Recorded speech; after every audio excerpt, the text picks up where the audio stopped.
اعوذ باللہ من الشیطان الرجیم سورۃ التحریم مدنیۃ بسم اللہ الرحمن الرحیم یا ایھا النبی لم تحرم ما احل اللہ لک تبتغی مرضات ازواجک واللہ غفور رحیم قد فرض اللہ لکم تحلۃ ایمانکم واللہ مولاکم وهو العلیم الحکیم وإذ أسر النبی إلی بعض ازواجہ حدیثا فلما نبأت به وأظهره اللہ علیہ عرف بعضہ وأعرض عن بعض فلما نبأها به قالت من أنبأك هذا قال نبأني العلیم الخبیر ان تتوبا إلی اللہ فقد صغت قلوبکما وإن تظاہرا علیہ فإن اللہ ومولاه وجبريل وصالح المؤمنين والملائكة بعد ذلك ظهير عسى ربه إن طلقكن أن يبدله أزواجا خيرا منكن مسلمات مؤمنات قانتات تائبات عابدات سائحات سيبات وأبكارا يا أيها الذين آمنوا قوا أنفسكم وأهليكم نارا وقودها الناس والحجارة عليها ملائكة غلاظ شداد لا يعصون الله ما أمرهم ويفعلون ما يؤمرون يا أيها الذين كفروا لا تعتذروا اليوم إنما تجزون ما كنتم تعملون يا أيها الذين آمنوا توبوا إلى الله توبة نصوحا عسى ربكم أن يكفر عنكم سيئاتكم ويدخلكم جنات تجري من تحتها الأنهار يوم لا يخزي الله النبي والذين آمنوا معه نورهم يسعى بين أيديهم وبأيمانهم يقولون ربنا أتمم لنا نورنا واغفر لنا انك على كل شيء قدير يا ايها النبي جاهد الكفار والمنافقين واغلظ عليهم ومأواهم جهنم وبئس المصير ضرب الله مثلا للذين كفروا امرأة نوح وامرأة لوط كانتا تحت عبدين من عبادنا صالحين فخانتاهما فلم يغنيا عنهما من الله شيئا وقيل ادخلا النار مع الداخلين وضرب الله مثلا للذين آمنوا امرأة فرعون إذ قالت رب ابن لي عندك بيتا في الجنة ونجني من فرعون وعمله ونجني من القوم الظالمين ومريم امرأة عمران التي أحصنت فرجها فنفخنا فيها من روحنا وصدقت بكلمات ربها وكتبه وكانت من القانتين.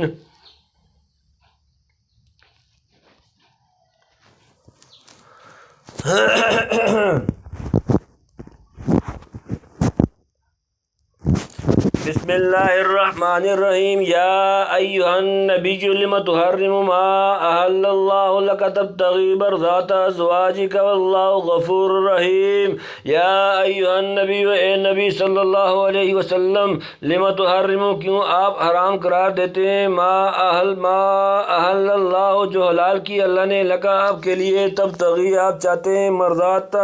رضامندی ازواجک اپنی بیویوں کی واللہ اور اللہ غفور بخشنے والا رحیم مہربان ہے. اے نبی تو کیوں حرام کرتا ہے جو حلال کی اللہ نے تجھ پر چاہتا ہے تو رضامندی اپنی عورتوں کی اور اللہ بخشنے والا ہے مہربان. حلال کو اپنے اوپر حرام کرنے کا مطلب یہ ہے کہ اس چیز کو عقیدہ حلال و مباح سمجھتے ہوئے عہد کر لیا تھا کہ آئندہ اس کو استعمال نہ کروں گا. ایسا کرنا اگر کسی مصلحت صحیحہ کی بنا پر جو تو ہو تو شرعاً جائز ہے، مگر حضور صلی اللہ علیہ وسلم کی شان رفیع کے مناسب نہ تھا کہ بعض ازواج کی خوشنودی کے لیے اس طرح کا اسوہ قائم کریں اور جو آئندہ امت کے حق میں تنگی کا موجب ہو. اس لیے حق تعالیٰ نے متنبہ فرما دیا کہ ازواج کے ساتھ بے شک خوش اخلاقی برتنے کی ضرورت ہے، مگر اس حد تک ضرورت نہیں کہ ان کی وجہ سے ایک حلال چیز کو اپنے اوپر حرام کر کے تکلیف اٹھائیں کہ گناہ کو معاف کر دیتا ہے. اور آپ صلی اللہ علیہ وسلم سے تو کوئی گناہ بھی نہیں ہوا، محض اپنے درجہ میں ایک خلاف اولا بات ہوئی. قد فرض اللہ لکم تحلۃ ایمانکم واللہ مولاکم وهو العلیم الحکیم. قد فرض اللہ تحقیق فرض کیا اللہ نے لکم تمہارے لیے تحلۃ کھولنا ایمانکم تمہاری قسموں کا واللہ مولاکم اور اللہ مولا ہے، اللہ تعالیٰ مولا ہے تمہارا، وهو العلیم اور وہ علم والا ہے، الحکیم حکمت والا ہے. مقرر کر دیا اللہ نے تمہارے لیے کھول ڈالنا تمہاری قسموں کا، اور اللہ مالک ہے تمہارا اور وہی ہے سب کچھ جانتا حکمت والا. یعنی اس مالک نے اپنے علم و حکمت سے تمہارے لیے مناسب احکام و ہدایت بھیجے ہیں، جن میں سے ایک یہ ہے کہ اگر کوئی شخص نامناسب چیز پر قسم کھا لے تو کفارہ دے کر، جس کا ذکر سورہ مائدہ میں آ چکا. اپنی قسم کھول سکتا ہے۔ حضرت شاہ صاحب لکھتے ہیں اب جو کوئی اپنے مال کو کہے یہ مجھ پر حرام ہے تو قسم ہو گئی، کفارہ دے تو اس کو کام میں لائے کھانا ہو یا کپڑا یا لونڈی۔ وَإِذَا أَسَرَّ النَّبِيُّ إِلَىٰ بَعْضِ أَزْوَاجِهِ حَدِيثًا فَلَمَّا نَبَّأَتْ بِهِ وَأَظْهَرَهُ اللَّهُ عَلَيْهِ عَرَّفَ بَعْضَهُ وَأَعْرَضَ عَن بَعْضٍ فَلَمَّا نَبَّأَهَا بِهِ قَالَتْ مَنْ أَنبَأَكَ هَٰذَا؟ قَالَ نَبَّأَنِي الْعَلِيمُ الْخَبِيرُ۔ اور جب اثر نبی چھپایا نبی صلی اللہ علیہ وآلہ وسلم الی بعض ازواجی طرف اپنی بعض بیویوں کے حدیثاً ایک بات کو، فلما تو جب نبات بھی اس نے خبر دی اس کی، واظہرہ اللہ اور ظاہر کر دیا اس کو اللہ نے، علیہ اس پر، عرفہ اس نے بتا دیا جتلا دیا، بعضہ اس کا بعض حصہ، وعارضہ اور اعراض برتا، ہم بعض ان بعض سے، فلما نبأ تو جب آپ نے خبر دی اس بیوی کو بھی ساتھ اس بات کے، قالت بولی، من انبا کا، آپ کو کس نے بتایا، آپ کو کس نے خبر دی ہے، ہذا اس کی، قال نبأنی فرمایا خبر دی مجھ کو، العلیم علم والے، الخبیر خبر والے نے۔ اور جب چھپا کر کہی نبی نے اپنی کسی عورت سے ایک بات، پھر جب اس نے خبر کر دی اس کی اور اللہ نے جتلا دی نبی کو وہ بات، تو جتلائی نبی نے اس میں سے کچھ اور ٹلا دی کچھ، پھر جب وہ جتلائی عورت کو بولی تجھ کو کس نے بتلا دی، یہ کہا مجھ کو بتایا اس خبر والے واقف نے۔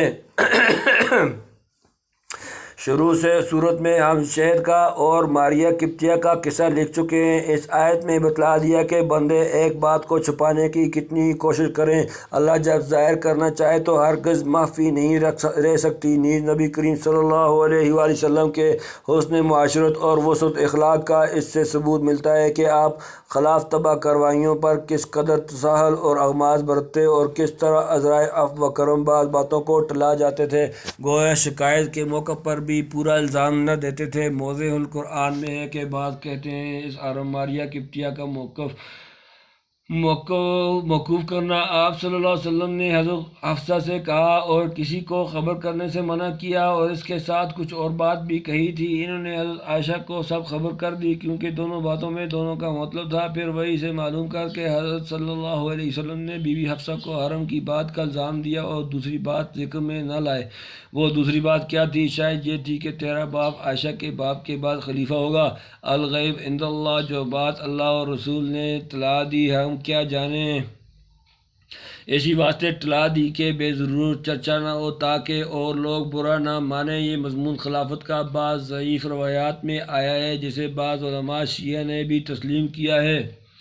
ان تتوبا الی اللہ فقد صغت قلوبکما وان تظاہرا علیہ فان اللہ هو مولاه وجبریل وصالح المؤمنین والملائکۃ بعد ذلک ظہیر۔ ان تتوبا، اگر تم دونوں توبہ کرتی ہو، الی اللہ اللہ کی طرف، فقد صغت تو تحقیق کا جو ہو گئے جھک پڑے، قلوبکما تم دونوں کے دل، وان تظاہرا اور اگر تم ایک دوسرے کی مدد کرو گی، علیہ آپ کے خلاف، فان اللہ پس بے شک اللہ تعالیٰ ہوا وہ مولاہ اس کا مولا ہے، وہ جبریل اور جبریل، و صالح المؤمنین اور صالح اہل ایمان، والملائکۃ و فرشتے، بعد ذالک اس کے بعد ظہیر مددگار۔ اگر تم دونوں توبہ کرتی ہو تو جھک پڑے ہیں دل تمہارے، اور اگر تم دونوں چڑھائی کرو گی اس پر تو اللہ ہے اس کا رفیق، و جبرائیل اور نیک بخت ایمان والے اور فرشتے اس کے پیچھے مددگار ہیں۔ یہ عائشہ و حفصہ کو خطاب ہے کہ اگر تم توبہ کرتی ہو تو بے شک توبہ کا موقع ہے کیونکہ تمہارے دل زیادہ اعتدال سے ہٹ کر ایک طرف کو جھک گئے ہیں، لہذا آئندہ ایسی بے اعتدالیوں سے پرہیز رکھا جائے۔ زوجین کی خانگی معاملات بعض اوقات ابتداءً بہت معمولی اور حقیر نظر آتے ہیں، لیکن اگر ذرا بھاگ ڈھیلی چھوڑ دی جائے تو آخرکار نہایت خطرناک اور تباہ کن صورت اختیار کر لیتے ہیں۔ خصوصاً عورت اگر کسی اونچے گھرانے سے تعلق رکھتی ہو تو اس کو طبعاً اپنے باپ بھائی اور خاندانوں پر بھی گمان ہو سکتا ہے، اس لیے متنبہ فرما دیا کہ دیکھو اگر تم دونوں اسی طرح کی کارروائیاں اور مظاہرے کرتی رہیں تو یاد رکھو ان سے پیغمبر کو کچھ ضرر نہیں پہنچے گا، کیونکہ اللہ اور فرشتے اور نیک بخت ایماندار درجہ بدرجہ جس کے رفیق و مددگار ہوں، اس کے سامنے کوئی انسانی تدبیر کامیاب نہیں ہو سکتی۔ یہاں تم کو نقصان پہنچ جانے کا امکان ہے۔ تنبیہ، بعض سلف نے صالح المؤمنین کی تفسیر میں ابوبکر و عمر کا نام لیا ہے، شاید یہ عائشہ اور حفصہ کی مناسبت سے ہوگا، واللہ عالم۔ عسى ربه إن طلقكن أن يبدله أزواجا خيرا منكن مسلمات مؤمنات قانتات تائبات عابدات سائحات ثيبات وأبكارا۔ عسى ربہ امید ہے آپ کا رب ان طلقکن اگر وہ طلاق دے تم کو ان یبدلہ کہ وہ بدل کر دے اس کو ازواجن بیویاں خیرا منکن بہتر تم عورتوں سے مسلمات جو مسلمان ہوں مومنات مومن ہوں قانتات اطاعت گزار تائبات توبہ گزار عابدات عبادت گزار سائحات روزہ دار ثیبات شوہر دیدہ شوہر والیاں و ابکارن اور کنواری ہوں۔ اور اگر نبی چھوڑ دے تم سب کو ابھی اس کا رب بدلے میں دے دے اس کو عورتیں تم سے بہتر حکم بردار یقین رکھنے والیاں نماز میں کھڑی ہونے والیاں توبہ کرنے والیاں بندگی بجا لانے والیاں روزہ رکھنے والیاں بیاہیاں اور کنواریاں۔ وسوسہ دل میں نہ لانا کہ آخر تو مرد کو بیویوں کی ضرورت ہوتی ہے اور ہم سے بہتر عورتیں کہاں ہیں، اس لیے ناگزیر ہماری سب باتیں صحیح جائیں گی۔ یاد رکھو اللہ چاہے تو تم سے بھی بہتر بیویاں اپنی نبی کے لیے پیدا کر دے، اس کے ہاں کسی چیز کی کمی ہے۔ تنبیہ صحیح بات بیواؤں کا ذکر شاید اس لیے کیا کہ بعض حیثیات سے آدمی ان کو افکار پر ترجیح دیتا ہے۔ یا ایھا الذین آمنوا قوا انفسکم واہلیکم نارا وقودها الناس والحجارۃ علیہا ملائکۃ غلاظ شداد لا یعصون اللہ ما امرهم ویفعلون ما یؤمرون۔ یا ایھا الذین آمنوا اے لوگو جو ایمان لائے ہو قوا انفسکم بچاؤ اپنے آپ کو واہلیکم اور اپنے گھر والوں کو نارن آگ سے وقودها الناس ایندھن اس کا لوگ ہوں گے والحجارۃ اور پتھر علیہا ملائکۃ اس پر فرشتے ہیں غلاظ سخت دل شداد زور اور مضبوط لا یعصون اللہ نہیں وہ نافرمانی کرتے اللہ کی ما امرہم جو اس نے حکم دیا ان کو وَيَفْعَلُونَ اور کرتے ہیں ما وہ جو یؤمرون وہ حکم دیے جاتے ہیں۔ اے ایمان والو بچاؤ اپنی جان کو اور اپنے گھر والوں کو اس آگ سے جس کی چھپٹیاں ہیں آدمی اور پتھر اس پر مقرر ہیں فرشتے تنخو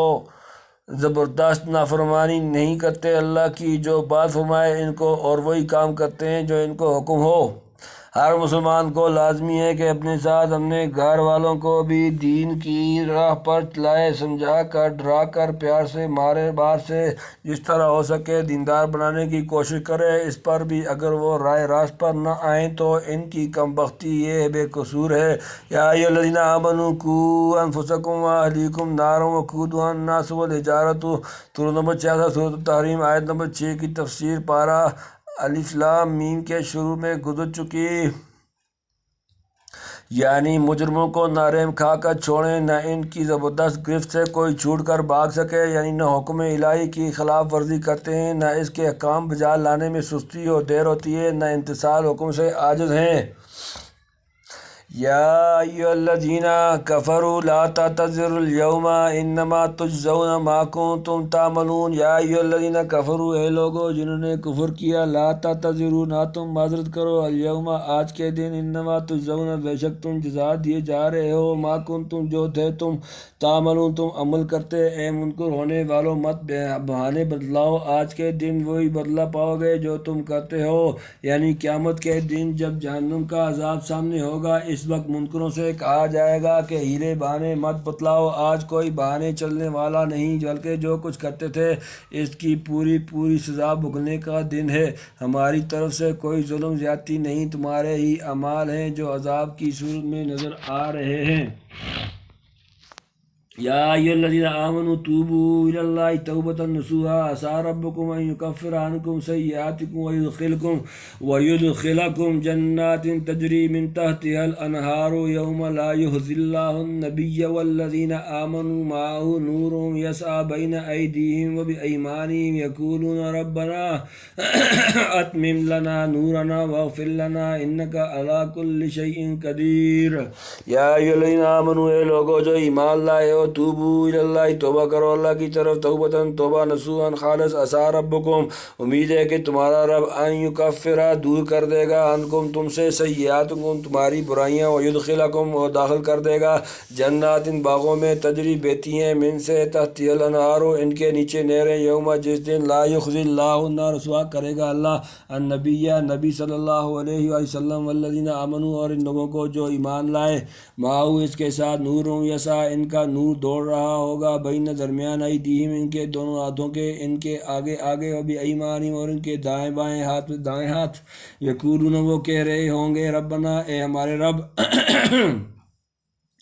اتمم لنا تمام کر دے ہمارے لیے، نورنا ہمارا نور، واغفر لنا اور بخشش دے ہم کو، انک بے شک تو علی کل شیء ہر چیز پر قادر ہے، قدرت رکھنے والا ہے۔ اے ایمان والو توبہ کرو اللہ کی طرف صاف صاف دل کی توبہ، امید ہے تمہارا رب اتار دے تم پر سے تمہاری برائیاں اور داخل کرے تم کو باغوں میں جن کے نیچے بہتی ہیں نہریں، جس دن کے اللہ ذلیل نہ کرے گا نبی کو اور ان لوگوں کو جو یقین لائے ہیں، اس کے ساتھ ان کی روشنی دوڑتی ہے اور ان کے آگے اور ان کے دانے، کہتے ہیں اے رب ہمارے پوری کر جی ہم کو ہماری روشنی اور معاف کر ہم کو، بے شک تو سب کچھ کر سکتا ہے۔ صاف دل کی توبہ یہ کہ دل میں پھر اس گناہ کا خیال نہ رہے، اگر توبہ کے بعد انہی حرفات کا خیال پھر آیا تو سمجھو کہ توبہ میں کچھ کسر رہ گئی ہے اور گناہ کی جڑ دل سے نہیں نکلی۔ رزقنا اللہ منہا حظا وافرا بفضلہ وعونہ وہو علی کل شیء قدیر، یعنی نبی کا تو کہنا ہے کیا اس کے ساتھیوں کو بھی ذلیل نہ کرے گا، بلکہ نہایت اعزاز و اکرام سے فضل و شرف کی بلند مناصب پر سرفراز فرمائے گا۔ اس کا بیان سورہ حدید میں ہو چکا یعنی سورہ حدید میں بیان ہو چکا کہ روشنی بجھ جائے گی اور اندھیرے بھی میں کھڑے رہ جائیں گے۔ مفسرین نے عموماً یہی لکھا ہے، لیکن حضرت شاہ صاحب اتمم لنا نورنا کی مراد بیان کرتے ہوئے لکھتے ہیں کہ روشنی ایمان کے دل میں ہے، دل سے بڑھے تو سارے بدن میں، پھر گوشت پوست میں سرایت کرے۔ یا ایھا النبی جاہد الکفار والمنافقین واغلظ علیہم ومأواہم جہنم وبئس المصیر۔ یا ایھا النبی اے نبی صلی اللہ علیہ وسلم جاہد الکفار جہاد کیجیے کافروں سے، والمنافقین اور منافقوں سے، واغلظ علیہم اور سختی کیجیے ان پر، ومأواہم اور ان کا ٹھکانہ جہنم ہے، وبئس اور بدترین المصیر ٹھکانہ ہے۔ اے نبی لڑائی کر منکروں سے، دغابازوں سے اور سختی کر ان پر، اور ان کا گھر دوزخ ہے اور بری جگہ جا پہنچیں۔ حضرت کا خلق اور نرم خوئی یہاں تک بڑھی ہوئی تھی کہ اللہ تعالیٰ اوروں کو فرماتا ہے تحمل کرو اور آپ کو فرماتا ہے سختی کرو۔ پہلے مومنین کا ٹھکانہ بتلایا تھا، یہاں اس کے بالمقابل کفار و منافقین کا گھر بتلا دیا۔ ضرب اللہ مثلا للذین کفروا امرأۃ نوح وامرأۃ لوط کانتا تحت عبدین من عبادنا صالحین فخانتاہما فلم یغنیا عنہما من اللہ شیئا وقیل ادخلا النار مع الداخلین۔ ضرب اللہ بیان کی اللہ نے مثلا ایک مثال، للذین کفروا ان لوگوں کے لیے جنہوں نے کفر کیا ہے، امرأۃ بیوی کی، نوح کی، وامرأۃ لوط اور لوط کی بیوی، کانتا وہ دونوں تھیں، تحت عبدین ماتحت دو بندوں کے، من سے عبادنا ہمارے بندوں میں سے، صالحین دونوں نیک تھے، فخانتاہما تو ان دونوں نے خیانت کی ان سے، فلم یغنیا تو نہ وہ دونوں کام آ سکے، عنہما ان دونوں کو، من اللہ سے، شیئن کچھ بھی، وکیل ادخلا اور کہہ دیا کیا دونوں داخل ہو جاؤ، النار آگ میں، مع الداخلین داخل ہونے والوں کے ساتھ۔ اللہ نے بتلائی ایک مثل منکروں کے واسطے، عورت نوح کی اور عورت لوط کی گھر میں تھیں دونوں دو نیک بندوں کے، ہمارے نیک بندوں میں سے، پھر انہوں نے ان سے چوری کی، پھر وہ کام نہ آئے ان کے اللہ کے ہاتھ سے کچھ بھی، اور حکم ہوا کہ چلی جاؤ دوزخ میں جانے والوں کے ساتھ۔ وضرب اللہ مثلا للذین آمنوا امرأۃ فرعون اذ قالت رب ابن لی عندک بیتا فی الجنۃ ونجنی من فرعون وعملہ ونجنی من القوم الظالمین۔ وضرب اللہ اور بیان کی اللہ نے مثلا ایک مثال، للذین ان لوگوں کے لیے آمنوا جو ایمان لائے، امرأۃ فرعون کی بیوی کی، اذ قالت اور جب وہ بولی، رب ابن لی اے میرے رب، بنا لی عندک میرے لیے اپنے پاس، بیتن ایک گھر، فی الجنت جنت میں، ونجنی اور نجات دے مجھ کو، من سے فرعون سے، وعملہ اور اس اس کے عمل سے، ونجنی اور نجات دے مجھ کو من القوم الظالمین ظالم لوگوں سے، ظالم قوم سے۔ اور اللہ نے بتلائی ایک مثل ایمان والوں کے لیے عورت فرعون کی جب بولی اے رب بنا میرے واسطے اپنے پاس ایک گھر بیشت میں اور بچا نکال مجھ کو فرعون سے اور اس کے کام سے، اور بچا نکال مجھ کو ظالم لوگوں سے، یعنی حضرت نوح علیہ السلام اور حضرت لوط کیسے نیک بندے، مگر دونوں کے گھر میں ان کی بیویاں منافق تھیں، بظاہر ان کے ساتھ تعلق تھا لیکن دل سے کافروں کے شریک حال تھیں۔ پھر کیا ہوا، عام دوزخیوں کے ساتھ ان کو بھی اللہ نے دوزخ میں دھکیل دیا۔ پیغمبروں کا رشتہ زوجیت ذرا بھی عذاب الہی سے نہ بچا سکا۔ ان کے برعکس فرعون کی بیوی حضرت آسیہ بنت مزاحم پکی ایماندار ولی کامل اور اس کا خدا کا سب سے بڑا باغی، وہ نیک بیوی میاں کو خدا کے عذاب سے نہ چھڑا سکی، نہ میاں کی شرارت بغاوت کے جرم میں بیوی کو کچھ آنچ پہنچی۔ حضرت شاہ صاحب لکھتے ہیں یعنی اپنا ایمان درست کرو، نہ خاوند بچا سکے نہ جورو، یہ قانون عام طور پر سب کو سنا دیا۔ یہ وہم نہ کیا جائے کہ معاذ اللہ حضرت کی بیویوں پر کہا، ان کے لیے تو وہ کہا ہے جو سورہ نور میں ہے الطیبات للطیبین، اور اگر بفرض محال ایسا وہم کیا جائے تو امرأۃ فرعون کی مثال کس پر چسپاں کرو گے؟ لا حول ولا قوت الا باللہ، یعنی اپنی قرب و نائت فرما اور بیشت میں میرے لیے مکان تیار کر، یعنی فرعون کے پنجے سے چھڑا اور اس کے ظلم سے نجات دے۔ حضرت موسیٰ کو انہوں نے پرورش کیا تھا اور ان کی مددگار تھیں۔ کہتے ہیں کہ فرعون کو جب حال کھلا تو ان کو چومیخا کر کے طرح طرح کی ایذائیں دیتا تھا۔ اس حالت میں اللہ کی طرف سے جنت کا محل ان کو دکھلایا جاتا جس سے سب سختیاں آسان ہو جاتی تھیں۔ آخر فرعون نے ان کو سیاستاً قتل کر دیا اور جام شہادت نوش کر کے مالک حقیقی کے پاس پہنچ گئیں۔ حدیث صحیح میں نبی کریم صلی اللہ علیہ وآلہ وسلم نے ان کے کامل ہونے کا اعلان فرمایا ہے اور حضرت مریم کے ساتھ ان کا ذکر کیا ہے۔ ہزاروں ہزار رحمتیں ہوں اس پاک روح پر۔ ومریم ابنۃ عمران التی احصنت فرجها فنفخنا فیہ من روحنا وصدقت بکلمات ربها وکتبہ وکانت من القانتین۔ ومریم اور مریم ابنۃ عمران بیٹی عمران کی، التی احصنت وہ جس نے حفاظت کی، فرجہ اپنی شرمگاہ کی، فنفخنا تو پھونک دیا ہم نے، فی اس میں، من روحنا اپنی روح سے، وصدقت اور اس نے تصدیق کی، بکلمات کلمات کی، ربها اپنے رب کی، وکتبہ اور اس کی کتابوں کی، وکانت وہ تھی وہ من القانتین فرمانبردار لوگوں میں سے۔ اور مریم بیٹی عمران کی جس نے روکے رکھا اپنی شہوت کی جگہ کو، پھر ہم نے پھونک دی اس میں ایک اپنی طرف سے جان و سچا جانا اپنے رب کی باتوں کو اور اس کی کتابوں کو، اور وہ تھی بندگی کرنے والوں میں یعنی حلال و حرام سب سے محفوظ رکھا، یعنی فرشتے کے ذریعے سے ایک روح پھونک دی۔ حضرت جبرائیل نے گریبان میں پھونک ماری جس کا نتیجہ استقرار حمل ہوا اور حضرت مسیح علیہ السلام پیدا ہوئے۔ تنبیہ نفع کی نسبت اپنی طرف سے اس لیے کی کہ فاعل حقیقی اور مصدر اطلاق وہی ہے۔ آخر ہر عورت کے رحم میں جو بچہ بنتا ہے اس کا بنانے والا اس کے سوا کون ہے؟ بعض محققین نے یہاں فرج کے معنی چاک گریبان کے لیے ہیں۔ اس وقت احسنت فرجہ کے معنی یہ ہوں گے کہ کسی کا ہاتھ اپنے گریبان تک نہیں پہنچنے دیا، اور یہ نہایت بلیغ کنایا اس کی عصمت و عفت سے ہوگا۔ جیسے ہمارے محاورات میں کہتے ہیں کہ فلاں عورت بہت پاک دامن ہے، اور عرب میں کہا جاتا ہے نقی الحبیبی طاہر الذیلی، اس سے عفیف النفس ہونا مراد ہوتا ہے، کپڑے کا دامن مراد نہیں ہوتا۔ اس تقدیر پر فنفخنا فیہ میں ضمیر لفظ فرجہ کی طرف اس کے لغوی معنی کے اعتبار سے راجع ہوگی۔ واللہ اعلم بالصواب۔ رب کی باتیں وہ ہوں گی جو فرشتوں کی زبانی سورہ آل عمران میں بیان ہوئی ہیں۔ وَإِذْ قَالَتِ الْمَلَائِكَةُ يَا مَرْيَمُ إِنَّ اللَّهَ اصْطَفَاكِ وَطَهَّرَكِ وَاصْطَفَاكِ عَلَى نِسَاءِ الْعَالَمِينَ۔ سورۃ آل عمران آیت نمبر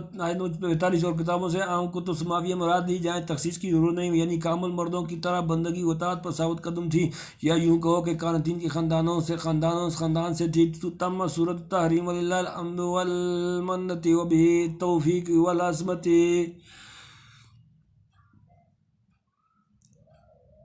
صدق